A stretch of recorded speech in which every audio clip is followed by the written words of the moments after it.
Hey, welcome back, everybody, to another episode of Quick Tips with WeVideo.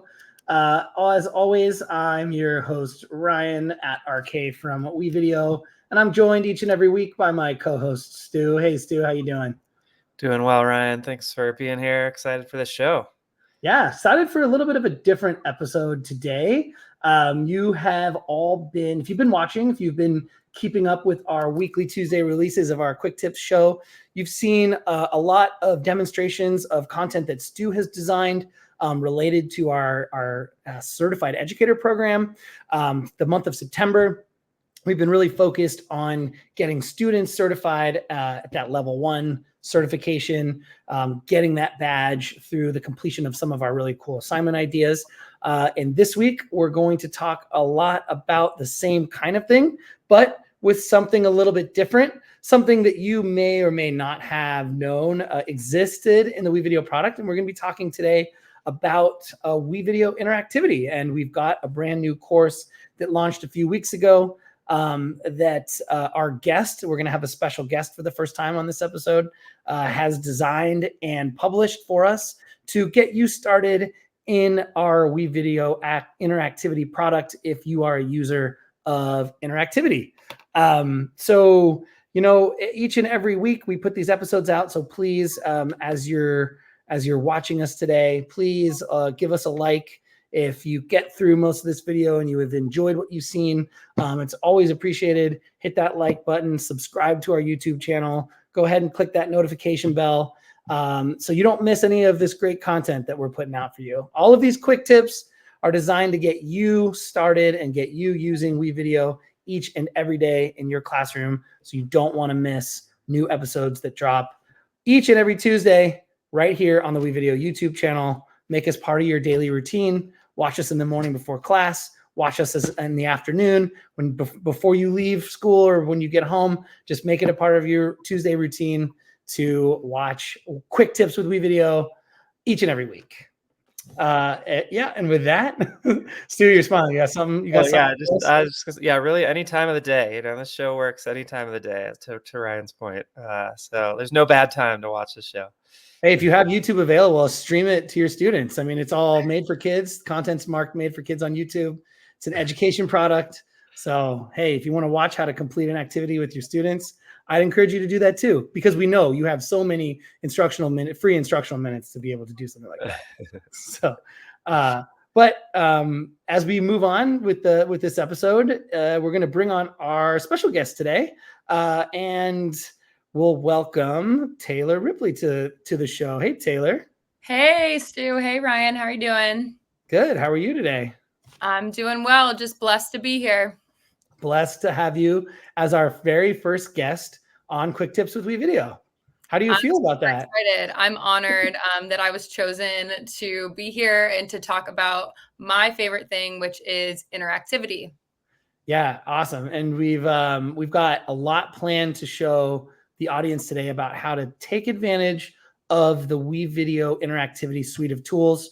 And just in case you're not aware, Taylor's going to share a lot about what that interactivity course is designed to do for you as educators. We have that educator course now live on our website. We'll give you all the information about how to access that. Those links will be in the description of our show as well. But our interactivity tool is really a way for you to take videos, either videos you create in WeVideo, videos you source from YouTube or Vimeo, and add interactions to them using our interactive design studio. And what's an interaction? An interaction is an engaging timestamp that allows you to provide more context to videos, assessment to videos, checks for understanding in videos you may already be using in your instruction. Provides an active learning spin on an otherwise passive experience of utilizing video in the classroom, if that's a part of your instructional toolkit. So Taylor's going to show us a ton of different ways that you can utilize the designer, some quick tips about how you can integrate this practice into your classroom, and ways for you to get interactivity certified and collect that badge. So let's jump right into it. If that's good with you, Taylor, I'm going to go ahead and bring your screen up on stage, and we're going to take you through kind of what is the design of this course. Perfect. Thanks, Ryan. All right. So this is the homepage of the WeVideo Certified Interactivity course. So when you get onto our page here, you're going to see that there's going to be 6 lessons that are a part of this course.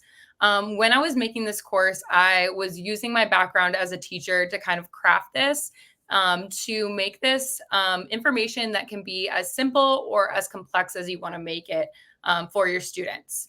So this course will take at maximum 2 hours, but basically you're going to develop skills that are going to help you to be master content builders in interactivity.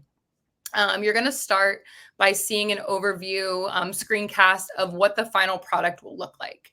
So this is an example of a playlist, and a playlist is where you can put multiple interactive videos and supplementary resources together to create a learning module.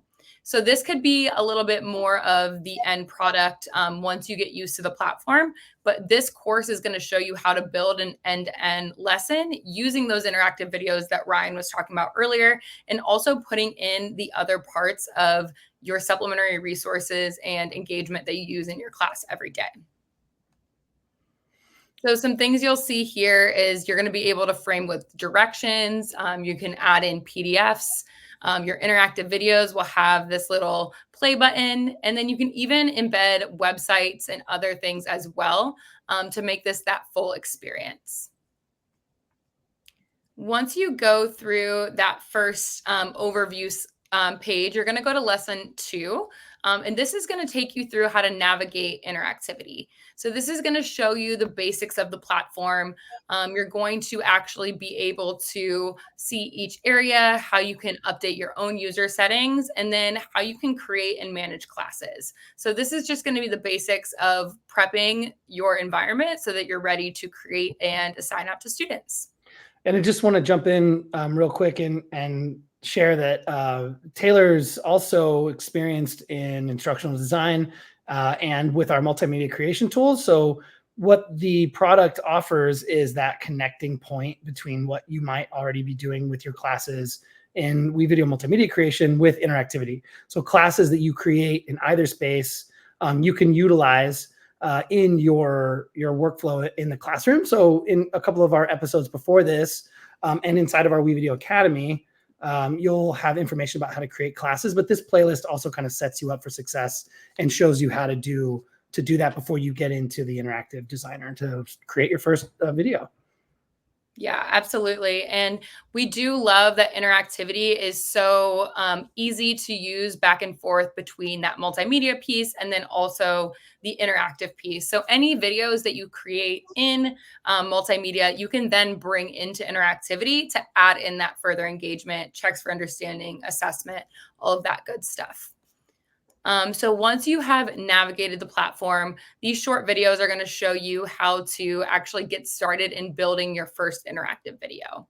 So when we go into the designer later today, you're going to see the ability to add videos. You're going to be able to add in engagement and interactions in different ways. So it can be as easy as applying a template or using AI Assist, which is going to generate questions for you. Or you can customize it even further by adding individual interactions and taking advantage of our rich text editor, which is going to really differentiate and customize the experience for students. So depending on your level of being comfortable with the platform, you can make this simple and easy to implement, or you can even take it further and make it more complex and very diverse and pinpointed towards your students' needs. This is going to be the easiest way to get started with interactivity because it is broken down so much for you, and that you can go in and do this at your own speed. So you'll be able to watch these tutorial videos and then work alongside while you go through this. So once you have built your first interactive video, we're then going to take that interactive video and put it into a playlist. The way I designed this entire course is by using a lesson plan that you already have. So that's one thing that I thought was really important, is that you don't have to like come up with everything from scratch. You have a lesson plan that you use every year, or a curriculum that you're following.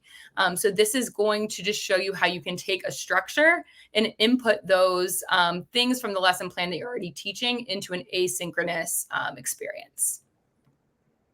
Yeah, and one thing to point out is these courses are going to feel very familiar to you if you are the layout and the design should match what you've seen us show off in the past few weeks, and maybe what you've already completed. So kind of an easy access for you, a very similar feel. Products look and feel different, of course, but the WeVideo platform that you'll navigate through this course will feel very familiar to you once you get in there.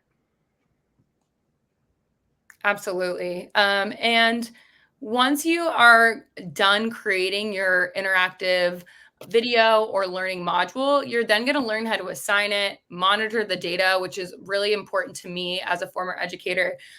We want everything we do to be intentional. So being able to see how long students engage with the assignment, having that data there to then drive my own instruction was a really important piece for me. And another great part of this is that you can collaborate. We know that collaboration between teams and teachers is super important, because there's power in knowledge in numbers. When you work together, you can create better learning experiences and save time, which as a teacher, all we need is to get time back and be able to engage with our students in a smaller group setting to be able to meet their needs. Absolutely. So once you go through the first 5 lessons, you're then going to be given your assignment to complete. So what it's going to have you do is you're going to create a playlist, which it walks you through the entire course. And you're going to at least have one interactive video in that playlist. You're going to provide directions for your learners, embed a website, an image, or a PDF. And then you're going to have an assessment at the end for checks for understandings for learners, which is awesome. A full end-to-end lesson, which is really helpful. So if you have students who learn remotely or students who aren't in school, there's always something that comes up, and having this to then give to learners is very helpful. Also, if you have students who need to review, you can take the lessons you're already creating for in person and put them on here as well.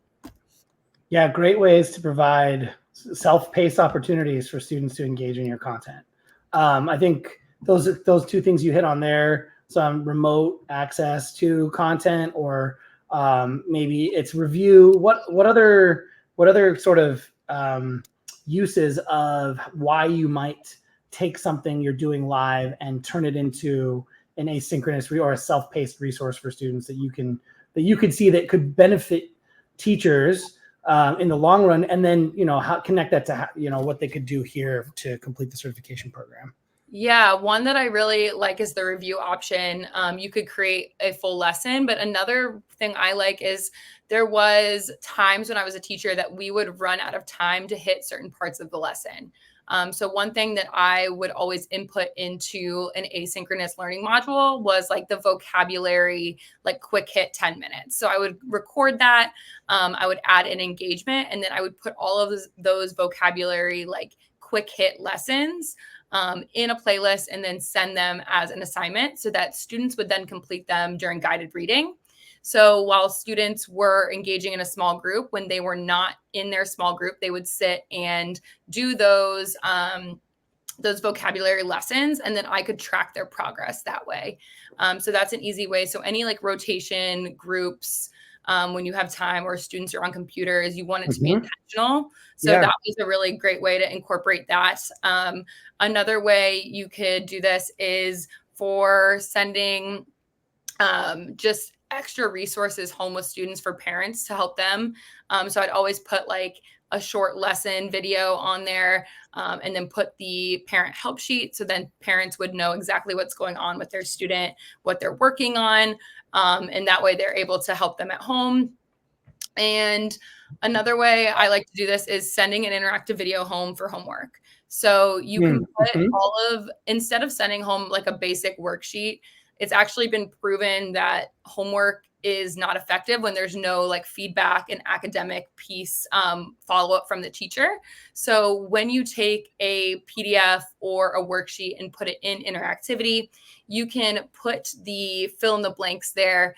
The students can then enter in their answers. They're going to receive feedback in live time.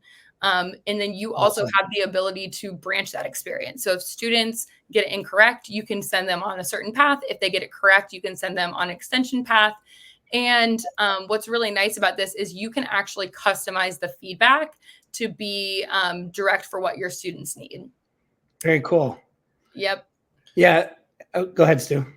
Oh yeah, I was actually going to ask about that because you were talking about the data that you get as once students run through the interactive video and how valuable that can be, and just the ability to sort of automate differentiation with some of those tools that you're speaking to.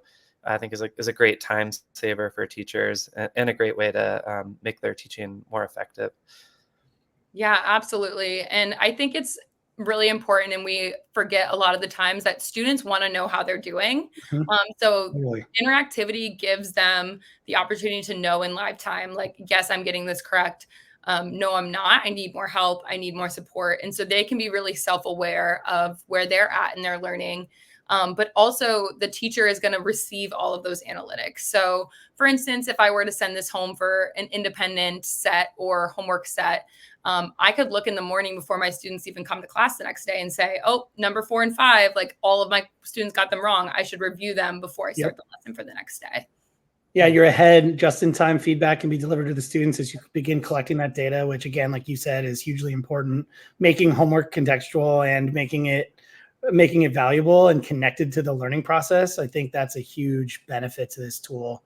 I love the idea of sending home resources for parents, because I think we've had this conversation recently about I'm supporting my third grader in doing math a different way than I was taught, or that I even taught math when I was teaching in the elementary classroom. And it would have been great to have an interactive video sent home that provides a supplementary resource about what's going on in the classroom and how I can support my student at home. So that, for me, that connection, when you were saying that, I went right back to that. Like, God, that one sheet on number bonds in third grade would be super helpful.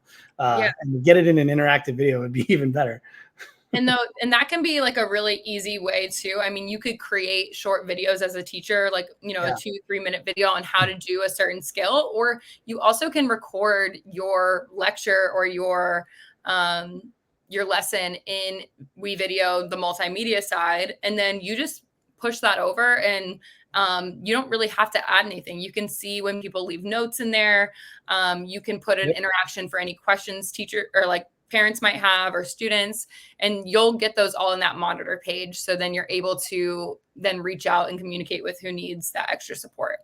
Totally. Well, we've been talking a lot about this product. Let's see it. So let's jump in. Let's get over to the interactive designer and kind of show you what Taylor's been talking about, what we've been kind of talking about here. And yeah. All right. So when you're in your multimedia page, which probably looks very familiar to you, you'll just select this multimedia creation button, and you'll see interactivity here. And if you don't have this option yet, you can always reach out to our team, and they will be able to get you a trial or something to try this out, because it is something that's fun to play around with and kind of feel it out before you dive in full force. But once you're in here, you're going to see the interactivity platform. You're going to see that you have the ability to house all of your interactive videos, your classes, playlists, and there's even in beta our pre-made content, which is going to make it so people across your district or institution can then share and reuse content, which is really great for that collaboration piece. Totally.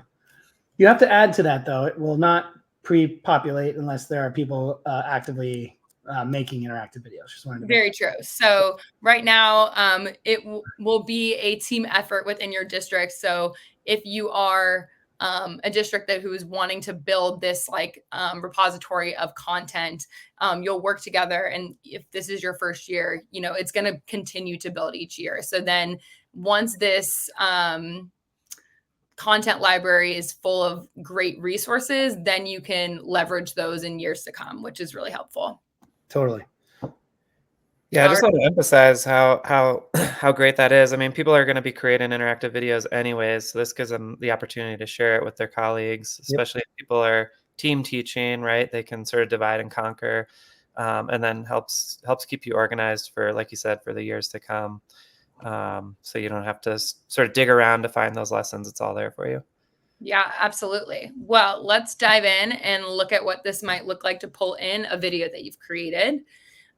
So when you come in to create your first interactive video, you're going to see some different options in here. Obviously, you're going to have access to YouTube and Vimeo, and then any videos that you've created in WeVideo.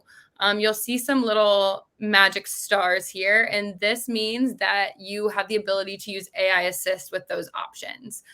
So we are continuing to grow this capability, but right now YouTube and WeVideo are the options with AI Assist.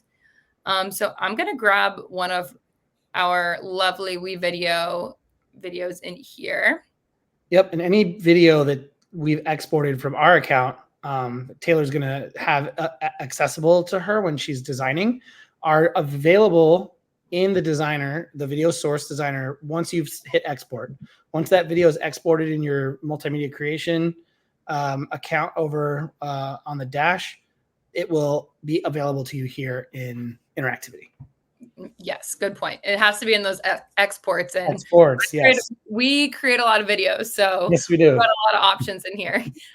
So I'm going to grab this read aloud video from our colleague Ryan, and he teaches ELA on the side. So when we come in here, you'll see that I've selected that video, and it brought in his video to the video source. Once you bring that in, you can choose whether you want to add captions or not. The one thing that's really great about adding in captions is that that is what AI Assist is going to use to help generate questions and take that heavy lift off of you. So if you use YouTube or Vimeo, you can pull in available captions from them. And if you upload your own video, you can upload the VTT or SRT caption file. So I'm going to grab those captions. And in WeVideo, if you download the MP4 from your export page, when you're viewing the details of the video, you can download the .vtt file along with your MP4 that you can then use to upload here in Interactivity. You just have to I'll just add to that. You just have to auto-generate subtitles prior to downloading. For that.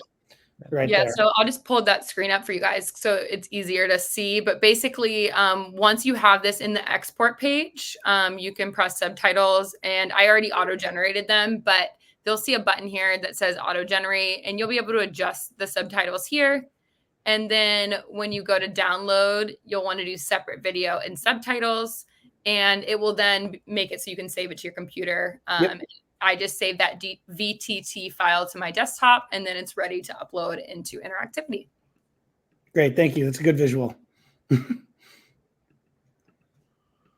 All right, so then I'll see that there we go. There's my screen. So then you'll see that my subtitles have been brought in here, and I can press done. So once I've brought my video in, this is an interactive read aloud. So this is something that can be easily recorded live time in class, or you can, record it on your own time. But once I've done that, there's 3 different ways that I can add in engagement, which makes it super easy to just add in those checks for understanding to start. So the first way is going to be adding a template. So up here, you'll see open template gallery. This is where you're going to see shells of different groups of interactions. So you'll be able to explore here. Some of the favorites that I have is the discussion. Love that one. It's going to apply a discussion interaction to the entirety of the video. And what that will allow is for students to collaborate asynchronously. So you could pose a question. You could have it so it's an open forum, like discussing the video, but then students can reply to each other. The teacher can go in and reply to those comments. So that's a great asynchronous tool to make this feel less asynchronous. For sure. And I love that students can utilize the rich text editor to reply to each other in other ways besides text as well. Yeah, I love that, especially for accessibility and younger learners. Yep. I taught early childhood, so whenever I would create things like this, I'd always record my voice with the question. I'd add images to the answer choices, and then I'd even allow students to answer with their voice as well. Since we know, younger learners sometimes aren't the best at typing, so that kind of takes that away. And I just wanted to really know their understanding of the topic rather than if they could actually type out the answer. Absolutely. Another one that I like to highlight from the templates is this learner experience template. The reason this one is great is this is going to actually help orient learners to interactivity. So you can create any video you want and then add this template in, and it's going to show the students how to use the notes functionality that they have access to. It's going to show them where the different settings are. And then it's also going to just give them some sample interactions to try out before you actually assign out anything to them. So it takes the heavy lift off you having to show them the nuances of their tools on their side. And then after you look through the templates, that's always an option. You'll then also have the AI assist feature. So you'll see your stars here, and it'll say generate interactions. So when you open this up, you're going to see the ability to use the specific timestamp or generate for the entire video. One thing that kind of stands out about this AI feature is that we have directly linked it to Bloom's taxonomy, which most educators are familiar with, but this is a universal way to talk about how to assess students and their understanding. So as the complexity grows, the action of the student increases in rigor. So we can look at the complexity here. And let's say I want to put a question about, let's say 1 minute in. I don't want my students getting distracted too early on. And once I put that timestamp, it's going to use the transcript that we put in earlier to generate a question based on that up to that point in the video. So I may, for that 1 minute mark, maybe do a remember or an understand as they're building up the knowledge of that topic. And I think I'm going to use a check all that apply. So I can specify where I want that on the Bloom's taxonomy and then also what kind of interaction type I'd like. And then I'll press generate interaction.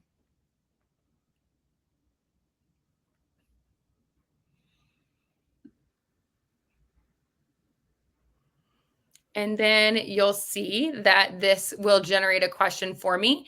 But we know that AI is, it's still evolving. We are still the teacher. We have to drive how we want this tool to be used. So something I always do is I double check the question and see how I'd like it. And the great thing about this is that you can go in and modify it. So let's say I don't want this to be a check all that apply. I actually want it to be a multiple choice. Easy. Just go in and change it there. I want to add more context to the question. I can come in here and edit it further. I can change the placement of this. So if I wanted to overlay the screen, I can make it so that is aesthetically how I'd like it. Lots of different ways that you can adjust these here. And another thing is if I wanted to get rid of answer options, I could come in here and delete and adjust those. And once you've created your interaction, you're going to use the sidebar here to signify the correct answer. So they've already done that for us with the AI tool, but if I wanted to change it further, I could do that. One thing that is great about the AI generated interactions is it's going to give you a lot of options to then take those questions, modify it for yourself, and then you didn't have to then take time thinking out the questions you want. However, if you do have a lesson plan that you're already using, let's say you have certain questions you want to ask. So I can save that interaction and then add in my own individual interactions. So I can use the scrub bar down here and adjust to where I'd like that to go. I can select create new interaction. And when I come here, I can use the drop down to decide which kind of interaction I'd like.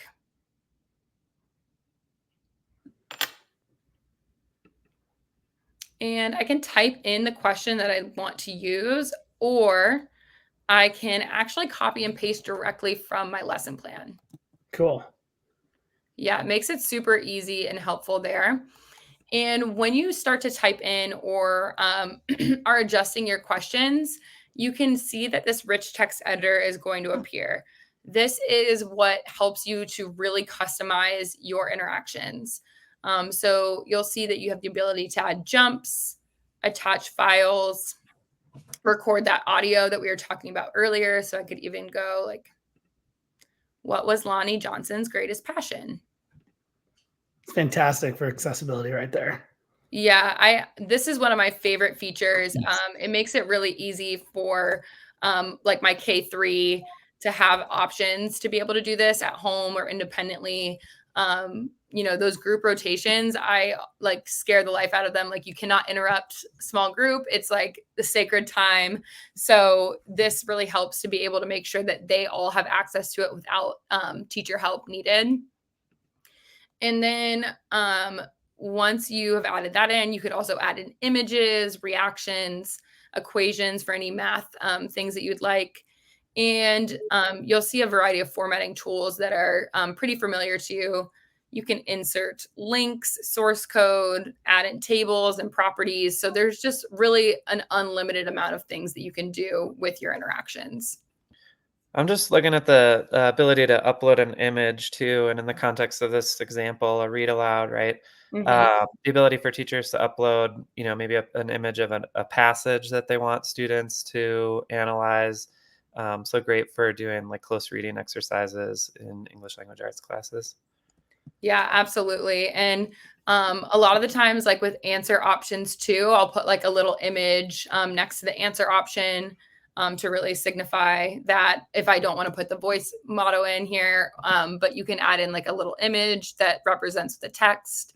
And then once you have adjusted everything you need in here, we're going to have advanced options for every interaction type. So you'll be able to then customize how many attempts you want students to have, when you want the answer highlighting to deploy, if you want them to be able to rewind or fast forward. So that's really helpful as well. You can really curate it exactly how you want it.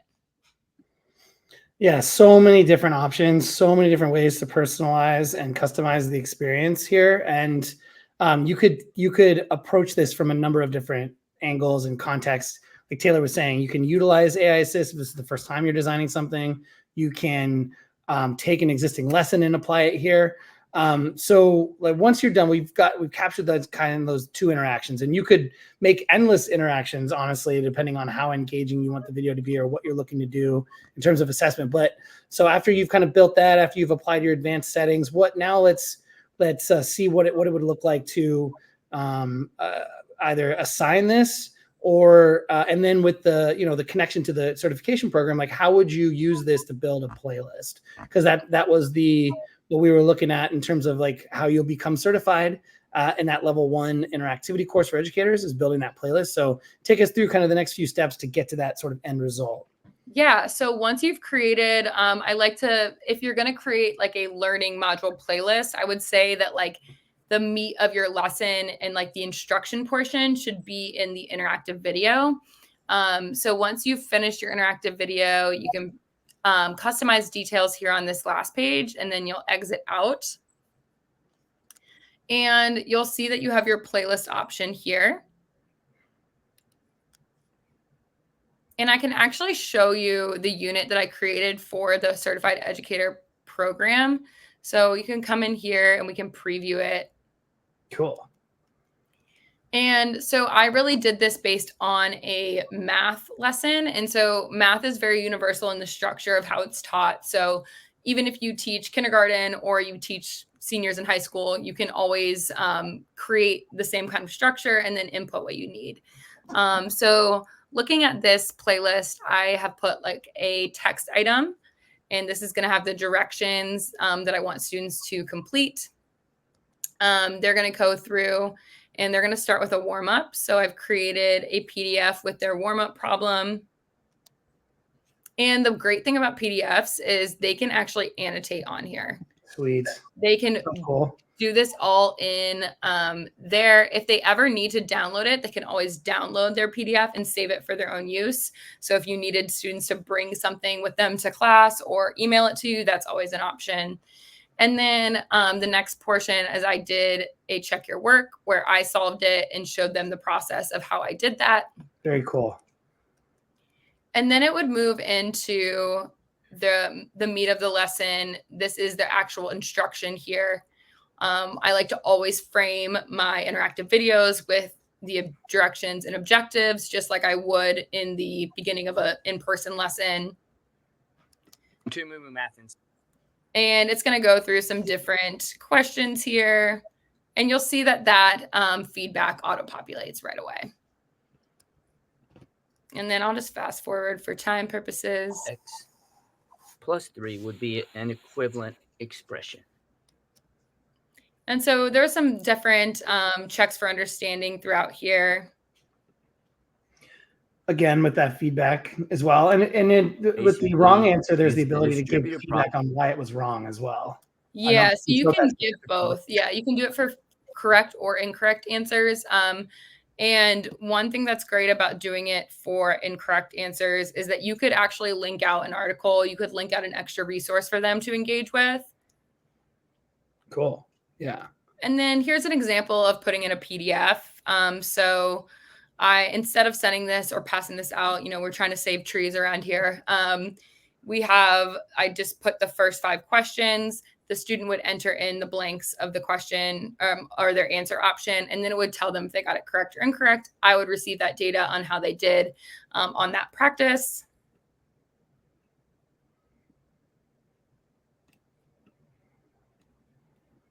And then I did like a final check for understanding question at the end. So I like to do this as like the main lesson. They're checking their understanding as they go through. And then once we get through that lesson and guided practice, I like to do some independent practice here. What I love about a playlist is you can give student autonomy. So you can give student choices. I gave students the choice to be able to take practice problems and do them on their own, or they could utilize flashcards. So I did like a web embed with equivalent equations here. Nice. They can go through these in practice. There is no like asking them for their work on this. This is more for them to know that like these are their practice opportunities before they're going to have their exit ticket at the end. Cool. This is really great. I noticed in the course when you were showing us the course that by completing the course, teachers are really learning how to create a robust learning experience through interactive video. It goes sort of beyond creating an interactive video and embedding questions to adding PDFs, adding web resources, and then compiling a playlist. I think this is showing a really great example of how you can really build out a lesson and sort of a whole complete learning experience by embedding all of those different types of resources into the lesson. Absolutely. Good point. Yeah. And one thing I also like about this is, let's say a student were to take their end of module exam and they really struggled with equivalent equations. They can always go back in here and practice with these, or you can take the interactive videos from each module that you do and make another playlist with just those videos in it. So it's a lot of, you're able to reuse the content you create.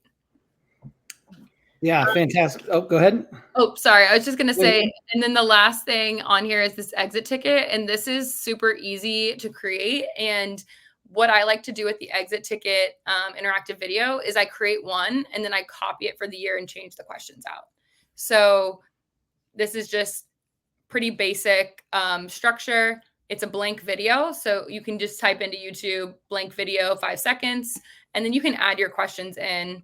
And I made it so that they don't see if they're correct or incorrect on the exit ticket. So I want this to be like a true test of if they got the concept or not. So I did like 3 or 4 questions. and then that would submit. And what I would do for the next lesson is just copy that exit ticket and plug in my new questions. So it's super easy to input and use as an assessment tool as well. Fantastic. This is a great and robust example of how you can get that interactivity course badge. I think it's a great way to learn the different components of our product, right? And so Taylor showed you a lot of what goes into that, and you can get as advanced or make it as simple as you want to kind of try out what this might look like for you in your context and bring a little bit of our interactive design studio into the classroom to help support asynchronous content delivery or self-paced learning, however you feel like you're going to use this. I think, Stu, you made a great point about this really robust lesson of not just the interactive video, but supplementing it with flashcards or annotated PDFs, and independent practice sets, right? That are different media than they'd be consuming with that interactive video. So this was a great presentation of like why you would want to get certified as an interactive educator, a designer, get interactive certified to bring this experience into your classroom. Yeah, absolutely. And then this will be really easy to for you. This first level one is going to be it's very low lift. Like this took me probably less than 30 minutes to create. And that is, for me, that's something I can use year over year, which is really, really great. Yeah, and that's a great segue to kind of wrap us up here as we've moved kind of out of the designer there. So just to give people information about where you can find that, you can head over to wevideo.com/certifications. It is on our homepage. So if you just head over to wevideo.com/certifications, you can access the course from there, or you can access it from this longer URL. This will get you directly to the homepage for lesson 1. If you don't have access to interactivity and you want to learn more about how you can get access to interactivity, please go ahead and email us success@wevideo.com. For more tutorials on anything you've seen today in today's episode, you can visit wevideo.com/academy. Again, all these links will be in the show description for this week. And if you've made it this far through the show, if you've made it this deep into this video, the long tips edition of WeVideo, Quick Tips with WeVideo, go ahead and give us a like. We really appreciate that. Follow us again, subscribe, make sure you're getting notifications to come back and watch each of these episodes every single Tuesday when they post live. Stu, Taylor, any other comments, advice on this content that Taylor's come on to show us today? Yeah, I think just one thing that stuck out to me, especially as Taylor, as you were demoing the AI Assist tool, is just how easy it is to jump in and get started with interactive video, right? Like you can make your first interactive video in just a handful of minutes, pulling a video, one of your favorite videos from YouTube, and using AI Assist to generate questions. And so I would just encourage people to jump in, get started, make your first video, and take the course and really elevate your learning and ability to use interactivity. Absolutely. Awesome. Thank you all so much for having me. It's just an honor to be on your show. Yeah, you're welcome. Your first guest. That you've broken the ice for all of the rest of the guests that we're going to have. You will see Taylor again. She's our interactivity guru on our WeVideo team. So we'll be breaking down more cases for interactivity. We'll go through some of those interactions more in depth as we develop content for the show. But that will wrap us for today. Taylor, thanks again for coming on and sharing this course with us. Please follow us and get more information about anything you need down below. Visit us at wevideo.com for all of your video creation and interactivity needs. And we will see you next Tuesday. But until then, happy creating, everybody. Bye now.